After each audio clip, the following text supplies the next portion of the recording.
तीन टंगड़ी नाम जितना अजूबा है, गणित को हल करने में इससे सहज देशी विधि आपको शायद ही कभी मिलेगा।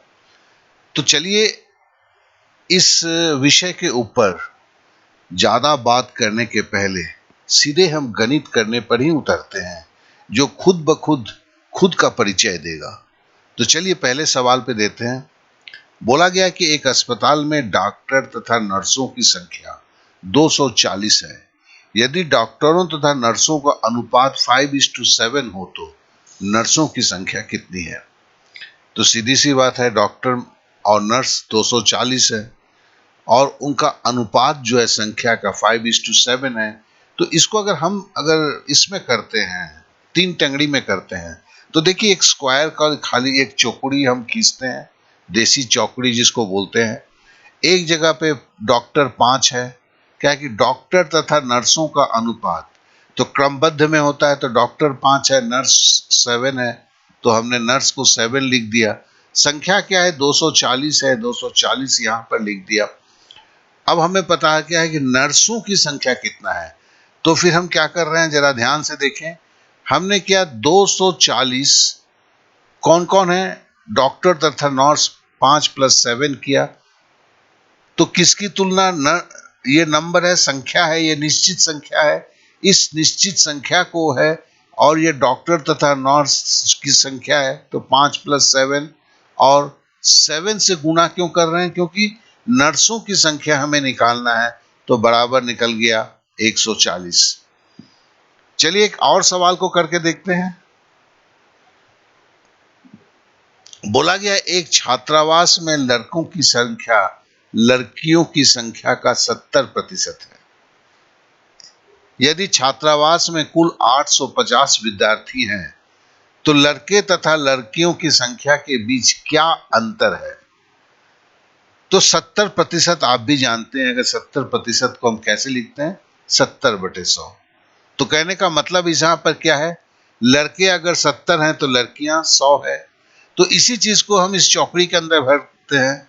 अब इसको हम काट भी तो सकते हैं, चलिए हम काट लेते हैं पहले। तो फिर ये 0 से 0 हमने काट दिया तो चीजें थोड़ी छोटी हो गई। अब क्या हुआ? लड़के 7 हो गए, लड़कियां 10 हो गई, ठीक है ना? और 850 हमें संख्या दिया गया है, संख्या 850 है। तो बोलता है लड़के तथा लड़कियों की संख्या, मतलब लड़के 7 हैं, लड़कियां 10 है, तो 850/10 + 7। और बोलता है लड़के तथा लड़कियों की संख्या के बीच अंतर क्या है? तो 10 - 7। तो 17 से अगर काटते हैं, 17×5 = 85 होता है, 50 होता है यहाँ पर। 50 को अगर हम 3 से गुणा करते हैं तो क्या होता है? 150 इसका उत्तर हो जाता है। अब देखें कि कितना सहज है और कितने आसानी से यह बनता है। इसे आप खुद कोशिश कर लीजिए। अगर आप समीकरण विधि से करना चाहते हैं तो उसकी लंबाई चौड़ाई देख लीजिए, और कोई और विधि लगाना चाहते हैं तो वो भी देख लीजिए। यहां पर भी तो मैंने बॉयज गर्ल्स नंबर्स लिखे हुए हैं। हकीकत में तो हम ऐसे करते नहीं। हकीकत में तो हम ऐसे करते हैं, सीधा सीधा 4 चौकड़ी खींचा, हम मनी मन 7 लिखा, 10 लिखा, ठीक है ना? ओरिजिनली ऐसे ये होता है, 850 लिखा, और इससे जो है यहां पे हम सीधा करते हैं 850/17, 850/17 गुने 3, और इस तरह हम सवाल को कर लेते हैं। यहां तो समझाने के लिए हमने इसको बड़ा में किया थोड़ा सा, कि हमें समझ में आए। आप पहली बार कर रहे हैं तो आपको समझ में नहीं आ गया 10 क्या है, 7 क्या है, ये 850 कहां से आ गया। इसके लिए हम इन चीजों को कर रहे हैं। चलिए एक और सवाल को करके देखते हैं। एक खेल में भाग लेने वाले लड़के तथा लड़की का अनुपात 5:4 है। यदि इन लड़कियों की संख्या 212 हो तो लड़कों की संख्या कितनी है? तो सिंपल, बहुत ही आसान है ये भी सवाल। अगर हम तीन टंगड़ी से करते हैं तो पहले देखिए कि हम उस चौकड़ी को बनाते हैं, फिर हमें दिया क्या है, लड़के तथा लड़की की अनुपात 5:4 दिया है, तो लड़के हम 5 लिखे, लड़कियां हमने 4 लिखा, ये तो दिया हुआ है। संख्या 212 ये भी दिया हुआ है। अब बोलता क्या है, यदि इनमें लड़कियों की संख्या 212 है, 212 किसकी संख्या है, लड़कियों की संख्या है, तो हमने 212/4 और गुना लड़कों की संख्या निकालना है तो गुना 5। लड़कियों की संख्या दिया गया था 212, तो 212/4 लड़कों की संख्या मांगा गया है गुना 5। तो इससे आंसर आ गए 265। चलिए एक सवाल और करके देखते हैं। तो मैं 3 टंगड़ी की मैं क्यों आया, कहां से आया, किस तरह ये हुआ, इसको इसके ऊपर बिना ज्यादा कुछ बोले, क्योंकि ये केवल एक ही क्लास नहीं होने वाला है, इसके ऊपर कम से कम 15 क्लास होंगे। और ऐसी कोई सवाल नहीं है जो हम 3 टंगड़ी से नहीं करेंगे। अच्छे से अच्छे गहन डीप में वाले सवाल भी करेंगे, सब 3 टंगड़ी से होते हैं। अगर मैं बोलूं कि 1500 सवालों की स्पेक्ट्रम बोलूं, तो उसमें से देखा जाता है 750 से 800 सवाल इस विधि से बड़े आसानी से बन जाते हैं। और इस विधि में बहुत ज्यादा कुछ आप देखेंगे दिमाग लगाने की जरूरत नहीं होता है। और ये विधि का शुरुआती हुआ है कमजोर छात्रों के लिए। चलिए एक सवाल को देखते हैं। एक कक्षा में 360 विद्यार्थी हैं, इनमें से 35% डे स्कॉलर है। तो 35% का मतलब क्या लिखेंगे, 35/100 लिखेंगे। ठीक है ना, मतलब अगर 100 विद्यार्थी हैं, उसमें 35 जो है डे स्कॉलर है। तो इसी चीज को हम 3 टंगड़ी में भरते हैं, डे स्कॉलर 35 है जब स्टूडेंट 100 है। यही तो बोला जाता है ना, 35% डे स्कॉलर का मतलब क्या हुआ, डे स्कॉलर जब 35 है जब स्टूडेंट 100 है। नंबर क्या है, संख्या क्या है, 360 है। और हमें पूछा गया है कि कक्षा में कितने डे स्कॉलर है, तो हम क्या करते हैं, 35 360 नंबर स्टूडेंट है, और ये क्या है, स्टूडेंट है मतलब बटे 100, और डे स्कॉलर क्या है, उसमें 35 है गुना 35, तो बराबर क्या हुआ, बराबर हो गया 126। मतलब 126 जो है 360 स्टूडेंट में वो डे स्कॉलर है। आशा करता हूं कि ये भी आप समझ चुके होंगे। और देखें कितने आसानी से ये सवाल बन रहे हैं। चलिए एक सवाल और करते हैं।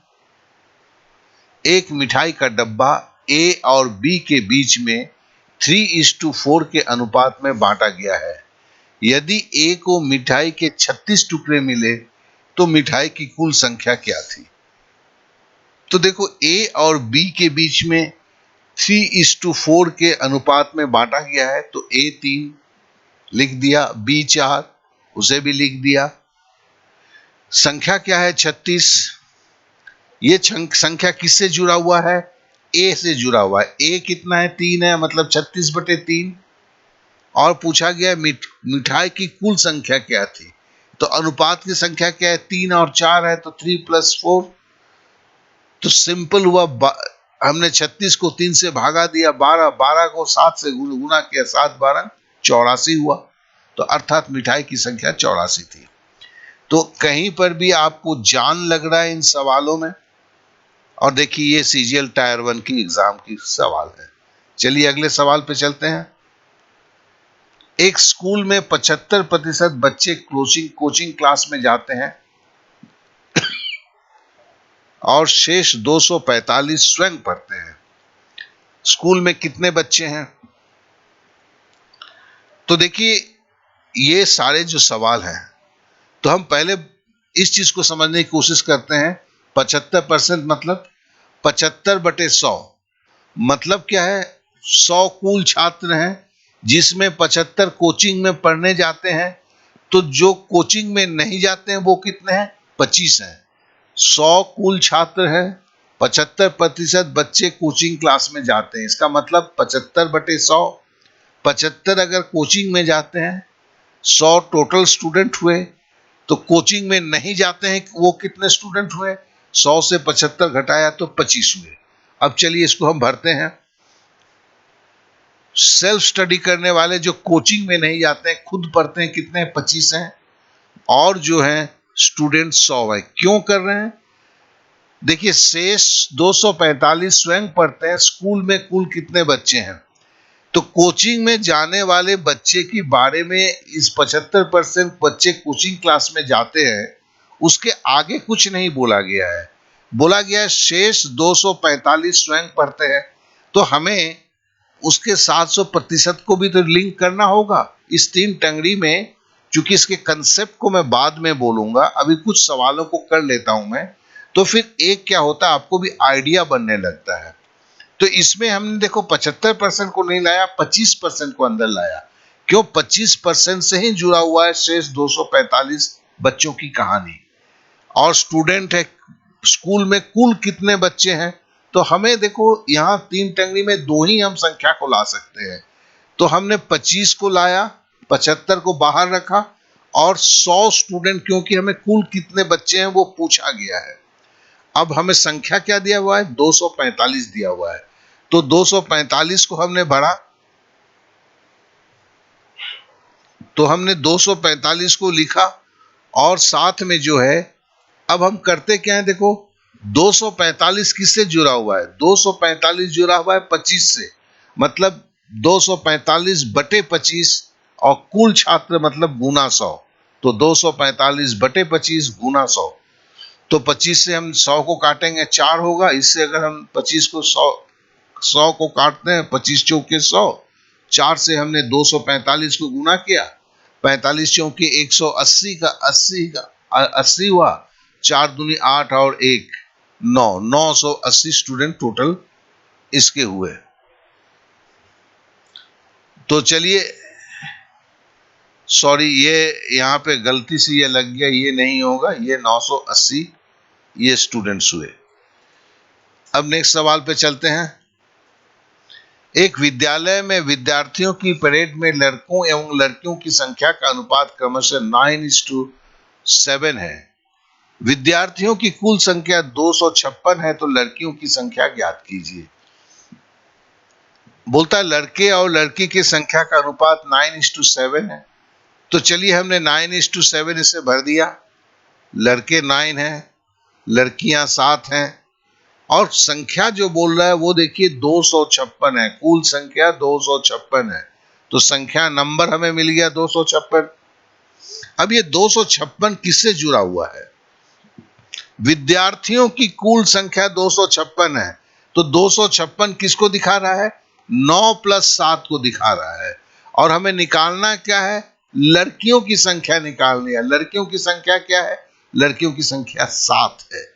तो हम क्या करेंगे? 256 बटे 9 + 7 गुना 7।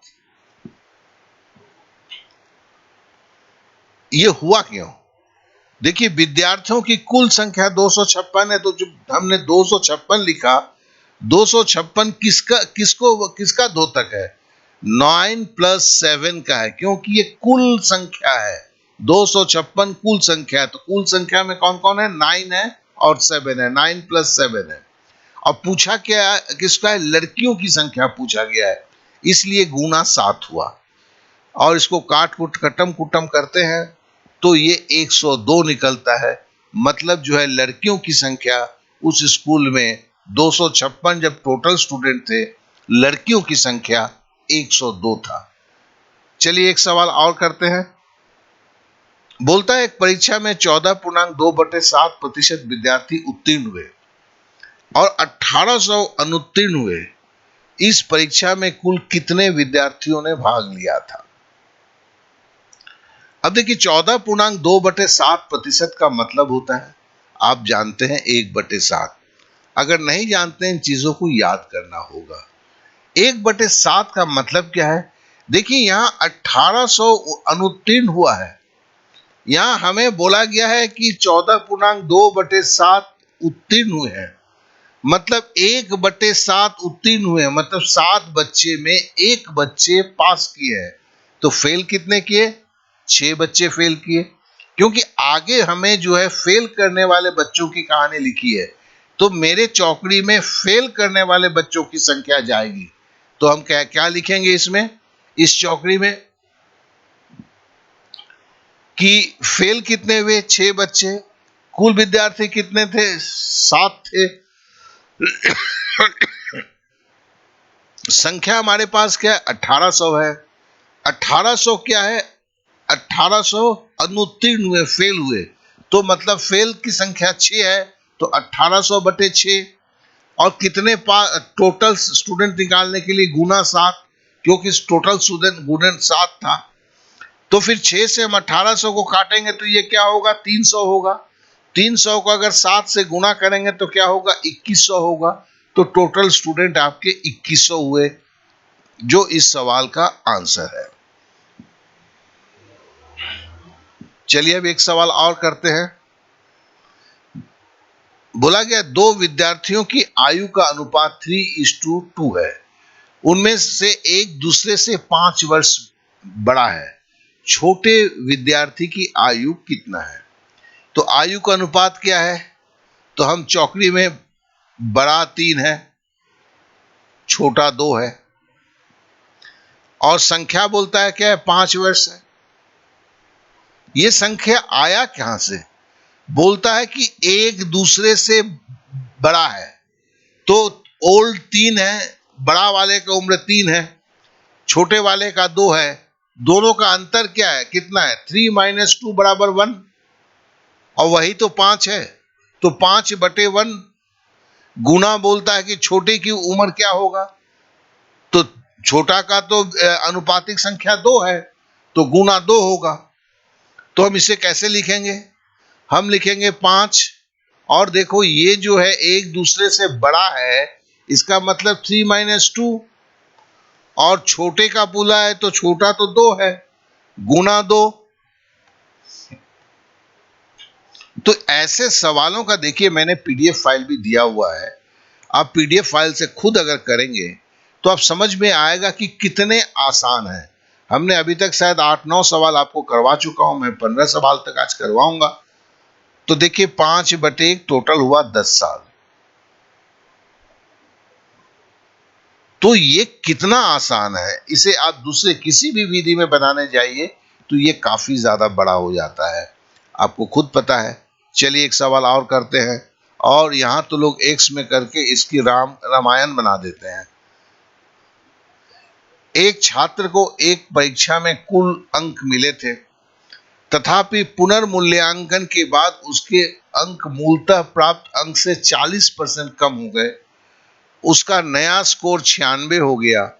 पुनर्मूल्यांकन के बाद छात्र को कितने अंक कम हो गए। देखिए ये एसबीआई एसोसिएट क्लर्क परीक्षा 2012 की है ये। तो ये सवाल का आप ऐसे भी नहीं बोल सकते हैं कि देखने में स्टैंडर्ड एकदम ही खराब है। तो मतलब मैंने हर तरह के सवाल को कर रहा हूं, और मैंने बोला कि अगले 15 क्लासों में इस तरह के मैं 3 टंगड़ी विधि का दिखाऊंगा, और करीब करीब 200-250 सवाल करूंगा। तो ये आप ना बोल सको कि इससे केवल एक ही कुछ सवाल होते हैं, गुने चीने सवाल होते हैं, ऐसा आप ना बोल सको। बल्कि ये मैं बोलता हूं कि 100 अगर सवाल है उसमें से 70 सवाल के ऊपर आप इस मेथड से आपके बन जाते हैं। इस मेथड को कितना अच्छी तरह आप सीखते हैं ये आपके ऊपर निर्भर करता है। और अगर सीखते हैं तो आप 2 चीज देखे होंगे, ये लिखने में भी जितना छोटा होता है उतनी ही तेजी के साथ होता है। ये परीक्षा के लिए अत्यंत अनुकूल विधि है, इससे आप ना नहीं कर सकते हैं। तो चलिए हम पहले लिखते हैं कि 40% कम हो गए, मतलब हम इसको क्या बोलेंगे, 40/100।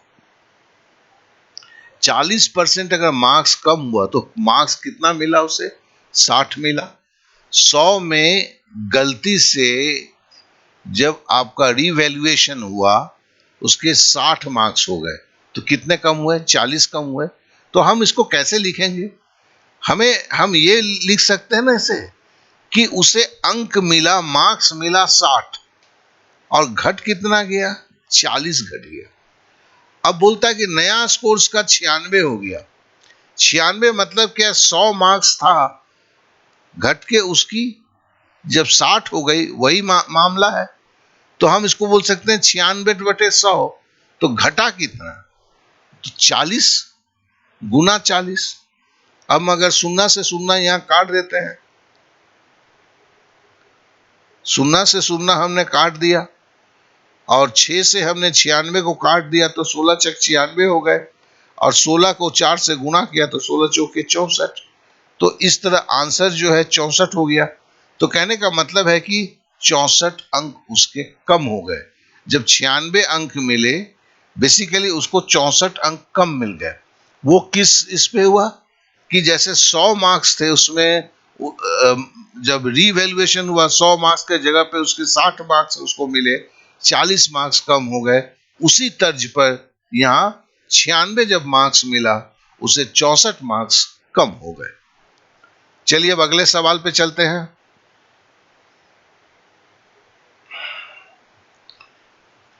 यदि एक परिमाण को 3:5 के अनुपात में विभाजित किया जाता है तो बड़ा भाग 75 होता है, तो परिमाण को बताएं। तो देखिए, ये परिमाण को दो भागों में बांटा गया है। पहला भाग हम 3 भाग है, ठीक है। दूसरा भाग 5 भाग है। तो छोटा भाग 3 है, बड़ा भाग 5 है। और बोलता है, जो संख्या बोलता है बड़ा भाग का वो 75 है। तो हम 3 टंगड़ी के यहां पे अब क्या करेंगे, हम 75, देखिए यहां पे 3 टंगड़ी में हो क्या रहा है, यहां पर जो ये संख्या है उसके साथ बटे में कोई जाता है। कौन जाता है, जो उसके साथ जुड़ा हुआ है। यहां पे 5 जुड़ा हुआ है, तो 75/5। और हमें छोटी संख्या निकालनी है ना, परिमाण मत निकालना है।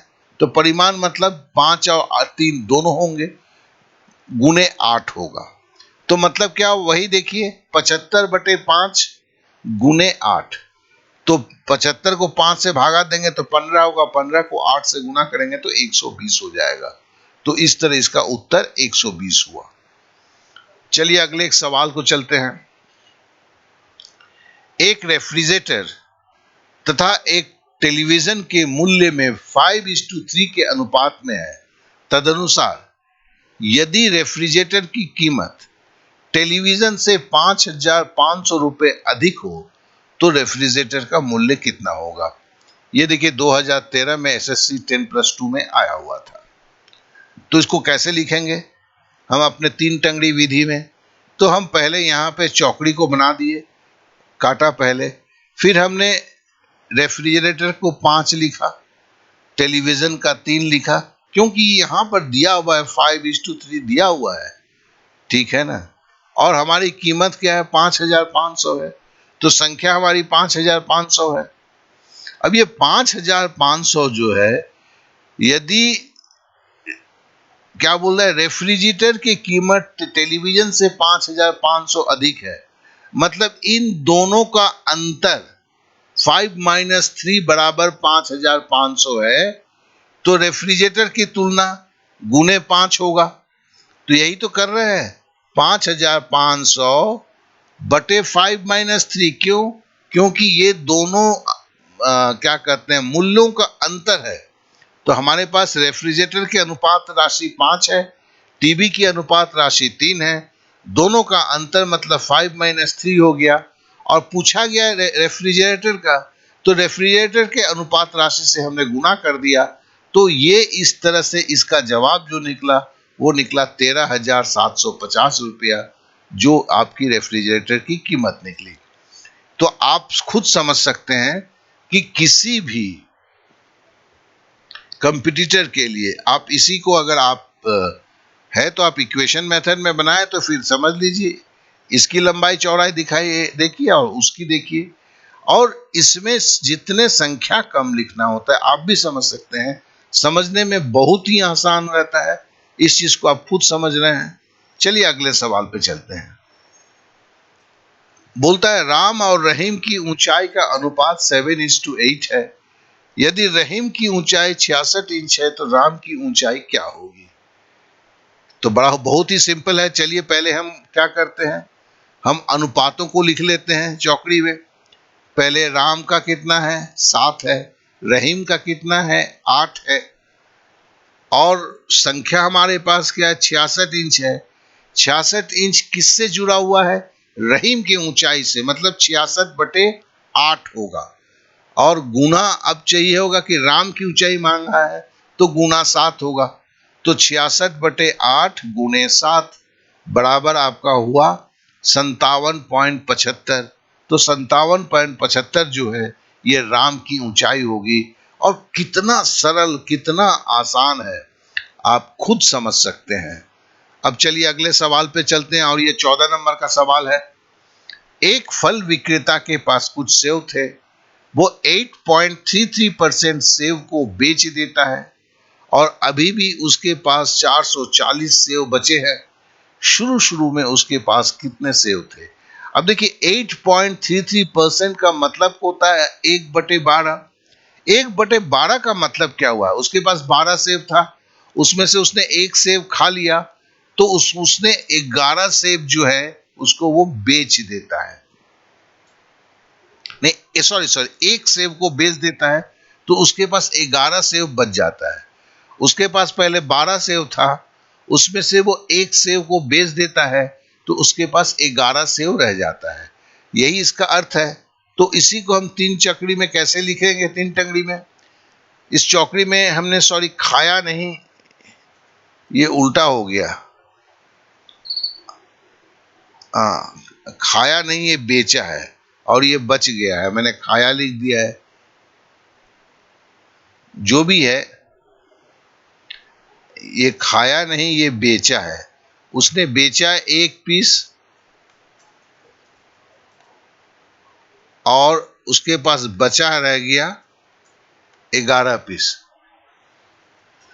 इसका मतलब है, और संख्या मेरे पास क्या है? देखिए 440 है। तो 440 किससे जुड़ा हुआ है? ये बचा हुआ है, उसके पास बचे हुए थे।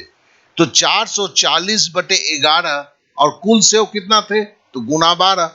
तो 440/11 गुना 12, 11 से अगर काटते हैं 440 को, तो 44 40 होता है, 40 को 12 से गुना किए 480 होता है। तो जवाब इसका 480। तो मतलब इसके पास कुल सेव थे 480। आज चलिए अब आखिरी सवाल को करते हैं। बोलता है एक पेन के पैक को नाथन, मोहन और गोविंद के बीच 4:2:3 के अनुपात में बांटा जाता है। यदि पैक में 108 पेन थे, तो मोहन के पास कितना पेन था? देखिए इस 3 टंगड़ी का एक विशेषता है, इसके इस चौकड़ी में वही संख्या आएंगे जो संख्या आपस में मतलब कैलकुलेशन के लिए होंगे, बाद बाकी कोई संख्या नहीं आएंगे। तो देखिए यहां पर पैक में 108 पेन थे, मतलब क्या? कुल पेन 108 थे। कुल अनुपात राशि कितना है? तो कुल अनुपात राशि 4:2:6:3:9 है। ठीक है ना? तो यहां पर ये 9 जो है मेरे चौकड़ी के अंदर में घुसेगा। कैसे होगा, थोड़ा सा समझ लेते हैं। तो देखिए हम चौकड़ी बनाए, चौकड़ी के अंदर में क्या लिखा? टोटल 4 + 2 + 3 9। और दूसरा क्या है? मोहन के पास कितना था? अब मोहन क्या है? मोहन 2 है, नाथन का 4 है, मोहन का 2 है, गोविंद का 3 है। तो इस तरह से मोहन का कितना है? 2 है। तो हम केवल मोहन घुसा 2। देखिए यहां पे जो आपस में प्रतिक्रियाएं करती हैं वही फिगर इस चौकड़ी के अंदर घुसता है। और हमारे पास क्या संख्या? 108। ठीक है ना? तो पैक क्या था? 108 का था। पैक का मतलब है कुल पेन। तो कुल जो है, टोटल जो कितना था हमारे पास? 9। तो 108/9। और मांगा गया है मोहन का, तो 108/9 गुना 2, यही होगा। देखिए इसे आप अगर ध्यान से समझते हैं तो फिर इसमें कुछ नहीं रह जाता है, कुछ भी लंबा चौड़ा नहीं रहता है। बराबर क्या होगा? बराबर काटेंगे तो आपका 12×9 108, 12 को 2 से गुना किया 24, 24 आंसर हो गया। तो इस तरह से आपने 3 टंगड़ी, अभी जो ये टोटल 3 टंगड़ी के ऊपर आप 15 सवालों को किए, और तेजी के साथ किए। अभी इसका परिचय मैं आज के इस पे नहीं करूंगा। एक दिन के बाद इसका डे 2 आएगा, जिसमें फिर से मैं 15 से 16 मैथ को करूंगा। उस वक्त इसकी मैं परिचय आपको दूंगा, और ये कैसे कैसे कहाँ कहाँ इस्तेमाल होता है उसके बारे में भी बताऊंगा।